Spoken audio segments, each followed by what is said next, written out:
Bonjour tout le monde, j'espère que vous allez bien. Aujourd'hui, on se retrouve dans une nouvelle vidéo conseil. Aujourd'hui, on va parler de YouTube, mais plus précisément de comment commencer YouTube, parce que c'est une question qui me revient assez souvent. Mon premier conseil, tout simplement, c'est d'avoir une bonne raison de commencer YouTube. Bon, en général, si vous pensez à commencer YouTube, c'est pour une raison, mais surtout, si vous pensez à commencer YouTube pour l'argent, pensez à autre chose. De 1, pour gagner de l'argent grâce à YouTube, il faut avoir un minimum de vues et d'abonnés. Et de 2, vous n'allez pas gagner tant que ça, pas du tout même. Il y a très peu de youtubeurs qui arrivent à vivre de YouTube. Donc surtout, ne vous focalisez pas sur YouTube pour gagner votre vie. Vous n'allez pas aller bien loin. Mais voilà, commencez pour de bonnes raisons, du style vous voulez partager votre passion, vous voulez donner des conseils aux gens, vous voulez aider les gens. Il peut y avoir plein de raisons, vous voulez peut-être même juste partager votre vie. Commencez pour de bonnes raisons et partez pas en vous disant je vais devenir riche grâce à mes vidéos, même si elles sont nulles. Non, ça va pas marcher. Deuxième conseil, c'est d'être motivé. À partir du moment où vous commencez, faut être un minimum motivé et vous dire je vais construire une communauté, il y a des gens qui vont s'abonner à moi, des gens qui vont suivre mes vidéos, il faut que je puisse leur fournir des vidéos à regarder. Je vous dis pas de commencer YouTube et de poster plein de vidéos machin, non, clairement vous faites ce que vous voulez. Ce que je veux dire, c'est vraiment qu'en fait quand vous commencez quelque chose, il faut être motivé pour le faire quoi, tout simplement. C'est juste un petit détail mais il fallait que je vous le dise. Mon troisième conseil, c'est d'être patient. C'est pas parce que vous postez une vidéo sur YouTube qu'elle va faire le buzz immédiatement, à moins que ce soit une vidéo qui attire énormément de vues. En général, quand vous postez votre première vidéo, vous allez faire peut-être 10 vues, ce qui est normal au final. Moi, je vous conseille de faire du bouche à oreille en quelque sorte et de parler de vos vidéos à vos amis, etc. Si vous le voulez. Moi, je sais que quand j'ai commencé mes vidéos, il y a clairement pratiquement personne autour de moi qui le savait. Juste parce que j'avais pas envie d'en parler. Vous, si vous voulez vous créer un réseau de base, faites du bouche à oreille, parlez-en à vos amis, qui peut-être en parleront à leurs amis, etc. Et c'est comme ça que vous allez pouvoir créer peut-être une audience. Sachez que de base, vous n'allez pas avoir 1 million d'abonnés tout de suite, quoi. C'est quelque chose qui vient super doucement et les échelons, ils se franchissent doucement. Il faut bien vous dire que YouTube, ça marche lentement, c'est comme tout dans la vie, il faut être patient parce que les abonnés ils vont pas grimper d'un coup, les vues ça va pas monter d'un coup. Si vous travaillez régulièrement, que vous postez du travail de bonne qualité, etc., les abonnés ils vont venir avec, les vues avec, mais il faut arriver à partir en fait parce qu'il y a toujours le saut de départ qui est super lent à franchir. Vous avez beau poster peut-être 10 vidéos en 2 semaines, au final il y aura peut-être pas grand monde qui va les voir et ça c'est super dur mentalement parce que vous allez vous dire mais en fait je fais plein de trucs mais il y a personne qui le voit. Ça prend du temps et c'est normal mais vous inquiétez pas, à un moment donné vous allez y arriver. Quatrième conseil, c'est de réaliser que la qualité vaut mieux que la quantité. Vaut plus ou vaut mieux? Bref, vous avez compris. Je donne un exemple, c'est totalement caricatural, mais en gros, dites-vous bien que si vous vous dites que tous les jours vous allez poster une vidéo de 2 minutes, totalement inutile, qui ne sert à rien, mais que vous postez tous les jours, au final les gens ils vont avoir aucune envie de regarder votre vidéo quoi, parce que certes il y en a beaucoup, mais elles sont nulles. Alors que si vous faites des vidéos, je dis allez, 2 fois par mois, mais des super vidéos qui durent 15 minutes, super bien bossées au montage, super bien filmées, super bien travaillé, et là les gens ils vont regarder.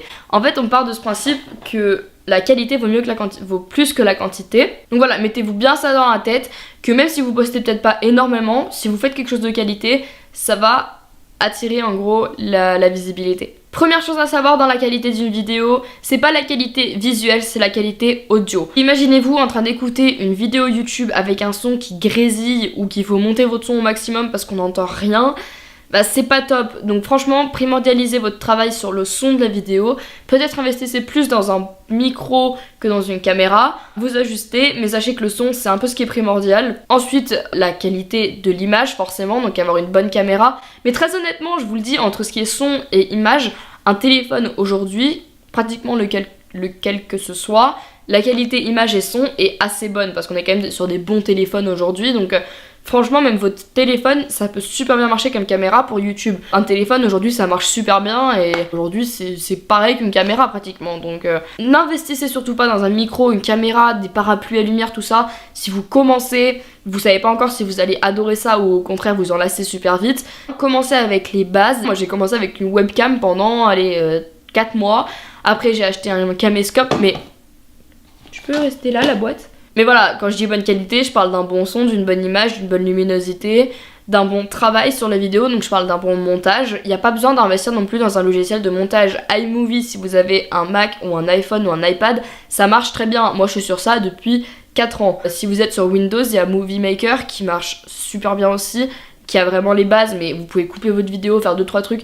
C'est vraiment des bases, mais ça travaille plus votre vidéo et c'est ça aussi qui va faire qu'elle est de meilleure qualité. Si vous voulez faire des vues et avoir des abonnés, faites du contenu de qualité. 5e conseil qui va à peu près avec la qualité, c'est de faire de bonnes miniatures. Pour ceux qui savent pas, les miniatures en fait c'est tout simplement la petite photo que vous voyez sur la vidéo avant de cliquer dessus. Plus la miniature est jolie, plus elle est attirante, plus vous allez avoir envie de cliquer sur la vidéo, même si vous connaissez pas le youtubeur par exemple. Ça c'est vraiment un truc qui va vous accrocher l'œil et qui va vous dire bah tiens je veux cliquer ou je veux pas cliquer. Plus votre miniature est travaillée, plus elle est jolie, plus ça va marcher. Il faut pas non plus en abuser, faites pas des miniatures qui vont juste faire les gens cliquer sur la vidéo parce que ça c'est totalement bête de faire quelque chose comme ça. Je trouve que ça sert à rien sauf avoir des vues.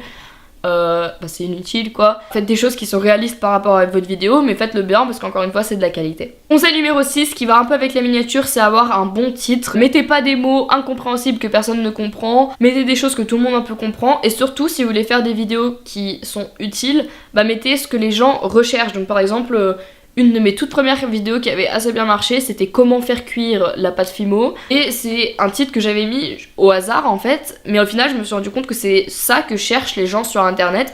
Et du coup bah ma vidéo elle a bien marché parce que les gens quand ils cherchaient ça, ils tombaient directement sur mon titre de vidéo. Mettez un titre qui soit accrocheur. 7e conseil, c'est d'être unique. Je vous dis pas de sortir totalement de l'ordinaire parce qu'aujourd'hui il y a tellement de choses sur internet que c'est super dur. Si vous l'êtes, tant mieux, c'est génial, ça apportera de la différence. Je vous dis juste de ne pas plagier d'autres youtubeurs, de pas plagier des sites internet.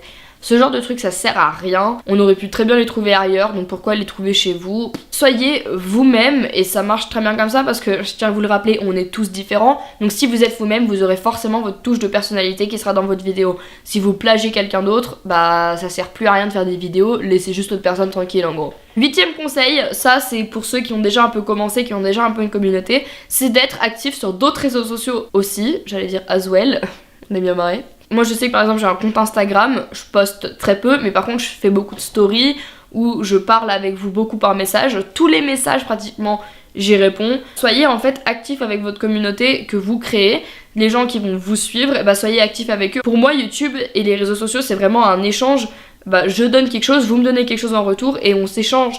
Et ça c'est ce que je trouve, ce qui est le plus intéressant sur YouTube et sur les réseaux, c'est vraiment cet échange et ce partage mutuel en fait. Répondez aux messages, aux commentaires, tout ça parce que c'est vraiment super intéressant. 9e conseil, c'est de savoir se remettre en question. Ça c'est super dur, c'est jamais facile en fait, mais quand vous voyez par exemple qu'il y a 20 commentaires qui vous disent ouais mais ça en fait on n'a pas compris ou des choses comme ça, et bah sachez vous dire qu'en fait oui vous avez peut-être mal fait quelque chose. Et ça ça vaut pour YouTube parce que vous affichez sur une plateforme publique, donc il faut être ouvert à l'opinion des autres, mais à tout en général en fait il faut réussir à se dire je vais m'ouvrir l'esprit et me dire peut-être que ça je l'ai raté, ça peut-être que j'ai recopié quelqu'un d'autre, tout ça. Voilà, savoir se remettre en question, surtout sur YouTube, mais dans tout en général encore une fois c'est super important. Mon 10e conseil, c'est un peu comme le 9e, mais c'est d'être prêt aux critiques et à l'opinion des autres et à l'avis des autres. C'est jamais facile de se mettre publiquement comme ça et de se dire y a plein de gens qui vont me regarder, plein de gens qui vont avoir un avis différent sur moi, plein de gens qui vont pouvoir me critiquer ouvertement. Mais il faut quand même vous dire que entre les commentaires positifs et les négatifs, il y a un énorme creux, c'est-à-dire qu'il y a beaucoup plus de positifs que de négatifs, mais il y aura quand même du négatif comme tout dans la vie. Soyez prêts à ce qu'il y ait du négatif et soyez prêts à l'encaisser de la bonne façon. Je dis pas d'encaisser les insultes comme si c'était rien et comme si c'était normal, parce que non, c'est pas normal que quelqu'un se fasse insulter sur internet. Si vous voulez, je ferai une vidéo sur le cyberharcèlement parce que je pense que c'est un sujet super important duquel il faut parler. Tout ce qui est insulte, tout ce qui est méchanceté pure, ça non, il faut bloquer la personne, la signaler, c'est pas normal. C'est super important de ne pas avoir peur de s'afficher sur internet à cause du côté négatif en fait, parce qu'il y a tellement de côtés positifs, même beaucoup plus que les négatifs, que n'ayez pas peur de vous afficher pour qui vous êtes sur internet. Il y a tellement plus de choses positives encore une fois que négatives que c'est vraiment juste super de faire quelque chose comme ça aujourd'hui. Mais soyez prêts à ce que forcément il y a des côtés négatifs, il y ait des commentaires négatifs. Tant que ça sort pas de proportion, j'ai envie de dire passer au-dessus. Si ça devient du cyberharcèlement, si ça devient vraiment hors de proportion, là faut faire quelque chose, il faut s'en occuper. À partir du moment où ça reste dans un cadre où c'est normal, il y a du négatif, bah c'est super quoi, et n'arrêtez pas ce que vous faites parce que certaines personnes vous disent que c'est pas bien. Faites ce que vous voulez, vous êtes sur internet pour vous exprimer. À partir du moment où vous pouvez vous exprimer librement, les commentaires négatifs, passez au-dessus. Mais si c'est négatif mais constructif, prenez-le en compte et dites-vous bah ça je pourrais l'améliorer parce que ils l'ont trouvé négatif, ça je pourrais l'améliorer. Mais ne vous basez pas sur eux pour évoluer complètement, basez-vous surtout sur le positif. Donc voilà, cette vidéo est terminée, j'espère qu'elle vous aura été utile. Si c'est le cas, n'hésitez pas à venir me suivre sur Instagram parce que c'est là où je suis le plus active et à vous abonner à ma chaîne. Je vous embrasse très fort et je vous dis dans une prochaine vidéo.